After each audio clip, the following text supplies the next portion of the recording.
Hi everyone, welcome back to my channel. So basically in this video we'll talk about PYQ of AIIMS paramedical. PYQ तो बहुत कुछ नहीं है mention मतलब internet पे, but मैंने कोशिश किया है थोड़ा बहुत ढूंढने का। Firstly we will start from biology. तो बायोलॉजी में पूरा क्वेश्चन नहीं मिला है, बट थोड़ा बहुत मतलब मुझे लगा कि ये सारे क्वेश्चन रेलिवेंट है। मुझे एक वेबसाइट में थोड़ा बहुत मिला।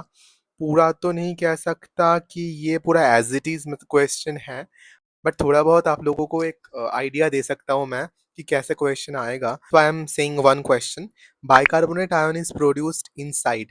सो इसका आंसर जैसे एरिथ्रोसाइट है ना, तो आपने कार्बोनिक एनहाइड्रेस के बारे में सुना है, वो पूरा एक्टिविटी आप जानते हो, तो आप क्वेश्चन कर सकते हैं। देन एक क्वेश्चन है, reduction in the pH of the blood will क्या करेगा।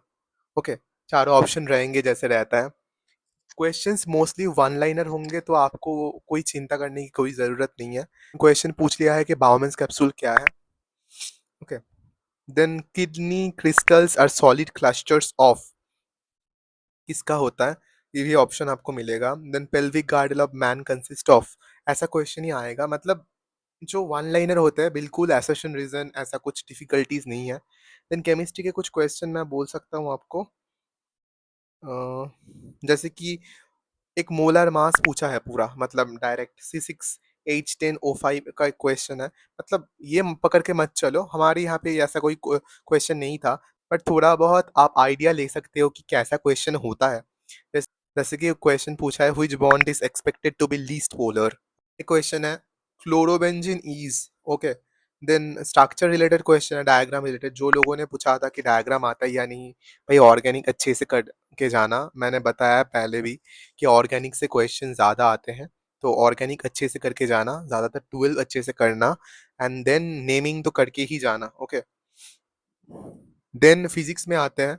फिजिक्स में यूनिट एंड मेजरमेंट आपको बहुत अच्छे से करना है। यहाँ पे मैं क्वेश्चन देख रहा हूँ कि SI system and fundamental units पूछ लिया पहले ही। उसके बाद यूनिट डायमेंशन से, हमारे वहाँ पे भी क्वेश्चन था लास्ट ईयर यूनिट डायमेंशन से, एंड उसमें क्वेश्चंस इजी था। बट अगर आपको लाइक यूनिट डायमेंशंस किए हुए बहुत टाइम हो गया, मतलब नीट के बाद, तो दिक्कत आएगा। सो प्रैक्टिस कर लेना। एंड देन एक क्वेश्चन है, जैसे कि X Y plane according to the rule, उसमें दोनों इक्वेशंस गिवन है। आपको बोलना है कि पार्टिकल कौन सा पाथ फॉलो करेगा। जैसे कि क्वेश्चन होता था ना कि पैराबोलिक पाथ, सर्कुलर पाथ, वैसे एक क्वेश्चन है। ओके, तो आपको मैं बता रहा हूँ कि कैसा कैसा क्वेश्चन आएगा। उसके बाद क्वेश्चन है एक एनएलएम का, मैंने बताया था एनएलएम एंड डब्ल्यूईपी बहुत इंपॉर्टेंट है, मतलब work energy power and Newton's law of motion बहुत इंपॉर्टेंट है। उसके बाद ऑप्टिक्स मत छोड़ना, ऑप्टिक्स से भी क्वेश्चन है दो तीन। मैग्नेटिज्म बहुत इंपॉर्टेंट है, करंट इलेक्ट्रिसिटी बहुत इंपॉर्टेंट है, मॉडर्न फिजिक्स इंपॉर्टेंट है। घुमा फिरा कर 12 से ज्यादा क्वेश्चन आता है। आप सोच सकते हो कि 30 क्वेश्चन देंगे, तो उनके पास पॉसिबल नहीं है कि पूरा 11-12 से क्वेश्चन वो दे। वो लोग फोकस करेंगे 12 के ऊपर ज्यादा, बट 11 का कुछ स्पेसिफिक टॉपिक्स आपको पढ़ना है। जैसे कि एनएलएम पढ़ना है, जैसे कि यूनिट एंड डायमेंशंस पढ़ना है, वर्क एनर्जी पावर पढ़ना है। जैसे कि वेब से क्वेश्चन हो सकता है ना, जहां से वन लाइनर क्वेश्चन आ सकते हैं, कॉन्सेप्चुअल हो, वैल्यू बेस्ड हो, तो आपको वो पढ़ना है। जैसे कि एनएलएम से आपको छोटा मोटा क्वेश्चन दे सकते हैं फ्रिक्शन से, जो फॉर्मूला लगाकर आप कर सकते हो ना, कॉफिशिएंट का जो होता है ना, वो सारा आपको नहीं छोड़ना है। केमिस्ट्री में ऑर्गेनिक अच्छे से करना है, इनऑर्गेनिक अच्छे से करना है।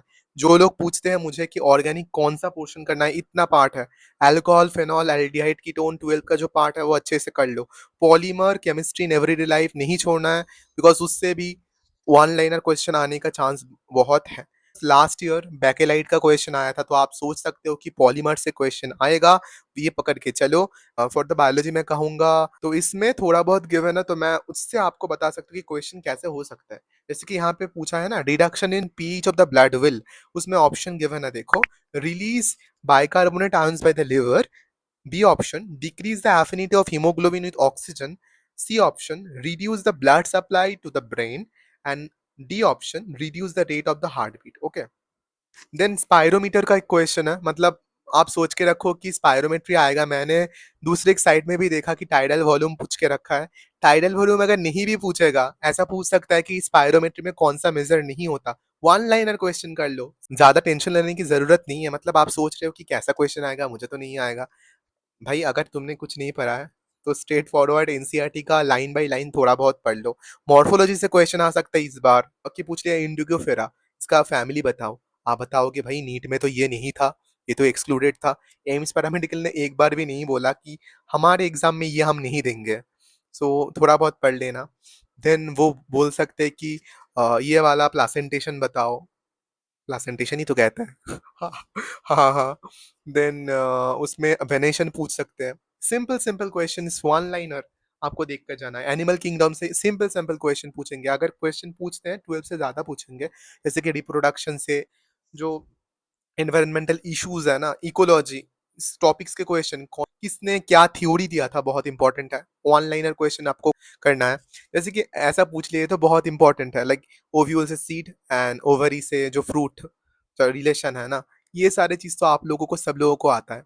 एंड बायोलॉजी आपको ऐसे प्रिपेयर करना है कि अगर फिजिक्स टफ है तो बायोलॉजी आपको निपटाना है। मतलब फिजिक्स आपने अगर कुछ नहीं किया नीट के बाद, then and for the chemistry अब मैं कहूंगा कि एनसीईआरटी पे पूरा फोकस रहो। फॉर द न्यूमेरिकल कोई भी बुक उठा लो। सरफेस केमिस्ट्री से भी क्वेश्चन है, सो इसको भी एक्सक्लूड मत करो। कोई भी चैप्टर एक्सक्लूड करने की कोई ज़रूरत नहीं है। अगर तुम्हें कुछ भी नहीं हो रहा तुमसे ना, तो एक काम कर लो, कोई भी लाइक वो छोटा-मोटा बुक होता है ना, लाइक रिवीजन वाला, कोई बुक खरीदने की कोई ज़रूरत नहीं है। पीडीएफ आपको मिल जाएगा, टेलीग्राम चैनल्स में बहुत सारा पीडीएफ अवेलेबल रहता है। कोई भी बुक उठा लो, रिवीजन करते जाओ, रिवीजन करते जाओ। बिकॉज़ बायोलॉजी में आपको कोई भी पोर्शन से क्वेश्चन हो सकता है। 12 ज़्यादा इंपॉर्टेंट है, 11 कम, बट हो सकता है। ओके, फिज़िक्स ऐसे करो कि थोड़ा बहुत आपको आ जाए। फ्रिक्शन, मतलब एनएलएम, डब्ल्यूईपी, काइनेमैटिक्स, जो ऑप्टिक्स वाला चैप्टर है ना, वो थोड़ा बहुत आपको करना होगा। पैरामेडिकल में क्वेश्चन ईज़ी आएगा, एंड ईज़ी क्वेश्चन में सबसे ज़्यादा गलती होता है। बिकॉज़ हमें ओवर कॉन्फिडेंस हो जाता है कि क्वेश्चन तो ईज़ी है, इसमें तो असर्शन रीज़न नहीं है, सोचना ही नहीं है। बट ईज़ी क्वेश्चंस में भी ट्रिक रहता है। आपको क्वेश्चंस को पूरा पढ़ना है कि क्या बोल रहे हैं। लाइक बाउमेन्स कैप्सूल का फीचर कौन-सा नहीं है, और आप पढ़ रहे हो बाउमेन्स कैप्सूल का मतलब नॉट आपने नहीं देखा, नॉट रिलेटेड नहीं देखा, आपने रिलेटेड देखा, तो प्रॉब्लम हो सकता है ना। नेगेटिव मार्किंग है 1/3 करके, एंड ये आगे जाकर बहुत प्रॉब्लम करेगा। बिकॉज़ रैंक के बेसिस में सिलेक्शन होता है, रैंक आपका बहुत पीछे छूट जाएगा। सो मैंने इस वीडियो को बनाने का सोचा बिकॉज़ बहुत सारे लोगों ने मुझसे सैलरी के बारे में पूछा। देखो, एक आइडिया मैं दे सकता हूँ, सेंट्रल इंस्टीट्यूशंस में सैलरी बहुत ज़्यादा होता है, स्टेट में थोड़ा बहुत कम। बिकॉज़ हमारे स्टेट में जैसा है ना, सैलरी बहुत कम है। मतलब वैसा नहीं कि 10,000 मिलता है, मतलब बहुत स्टार्टिंग में प्राइवेट लैब में अगर कर कर रहे हो तुम, तो हो सकता है। परमानेंट जॉब आप एक्सपेक्ट मत करो, बिकॉज़ बहुत सारे इंस्टीट्यूशन में ही ऐसा रूल होता है कि 5 साल का, 10 साल का अगर एक्सपीरियंस नहीं है तो परमानेंट नहीं करेंगे।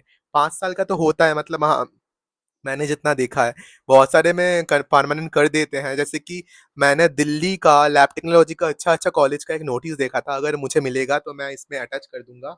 तो उसमें लिखा था कि 2 ईयर का ये एक्सपीरियंस होगा तो लेवल 5 या 6 का सैलरी मिलेगा। 1 ईयर या 2 ईयर का एक्सपीरियंस माँगा है। आप देख सकते हो कि जो लेवल 5, लेवल 6 वो स्टार्ट ही होता है 29,000, मतलब 30,000 से स्टार्ट होता है और बहुत ऊँचा तक जाता है। एंड अगर आपका एक्सपीरियंस 10 साल का है, कोई भी लोगों का एक्सपीरियंस 10 साल का है, मतलब बहुत टाइम लगेगा। बट अगर 10 साल का है तो वो सैलरी बहुत, मतलब बहुत ज़्यादा होता है, बहुत। मतलब अगर फॉरेन में इसका स्कोप देखें तो फॉरेन में बहुत ज़्यादा पे करते हैं इसके लिए। हमारे यहाँ पे थोड़ा बहुत कम है, बट कुछ-कुछ जगह में 10,000 नहीं है ब्रो। कुछ-कुछ लोग बोल रहे हैं कि 10,000 का सैलरी है। 10,000 नहीं है, बट थोड़ा बहुत एडजस्ट करना पड़ेगा पूरा। अगर तुम बैचलर के बाद एक्सपेक्ट कर रहे हो, सारे जॉब में यही होता है। मतलब अगर तुम बैचलर के बेसिस में देखो, पैरामेडिकल के बेसिस में देखो तुम, दूसरा ऑनर्स कोई कोर्स कर लो, उसके बाद कितना ही मिलता है जॉब। तो अब जॉब तो डायरेक्ट नहीं मिल जाता ना। तो तुम्हारा सैलरी पूरा तुम्हारा एक्सपीरियंस के ऊपर मैटर करेगा। ये एक बहुत ही लाइक इम्पोर्टेंट चीज़ है in case of the medical field. Hope you like the video, thank you for watching this video. And मैं सोच रहा हूँ कि एक न्यू वीडियो बनाने का, अकॉर्डिंग टू द रूटीन, मैं थोड़ा बहुत रूटीन आप लोगों का सेट कर दूंगा, जैसे कि आप लोगों का प्रिपरेशन में थोड़ा बहुत हेल्प हो जाएगा उससे। एंड मतलब प्रिपेयर करने में कैसे कैसे पूरा निपटाना है। बहुत सारे लोगों का रिक्वेस्ट आ रहा है कि preparation video related and routine related, तो मैंने सोचा कि थोड़ा बहुत रूटीन बनाने का। फिजिक्स केमिस्ट्री आप कैसे पढ़ोगे इस लास्ट कुछ दिनों में, बिकॉज लास्ट मिनट प्रिपरेशन बहुत इंपॉर्टेंट होता है। एंड वीडियो बहुत जल्दी आएगा, तो मिलते हैं नेक्स्ट वीडियो में। Till then bye.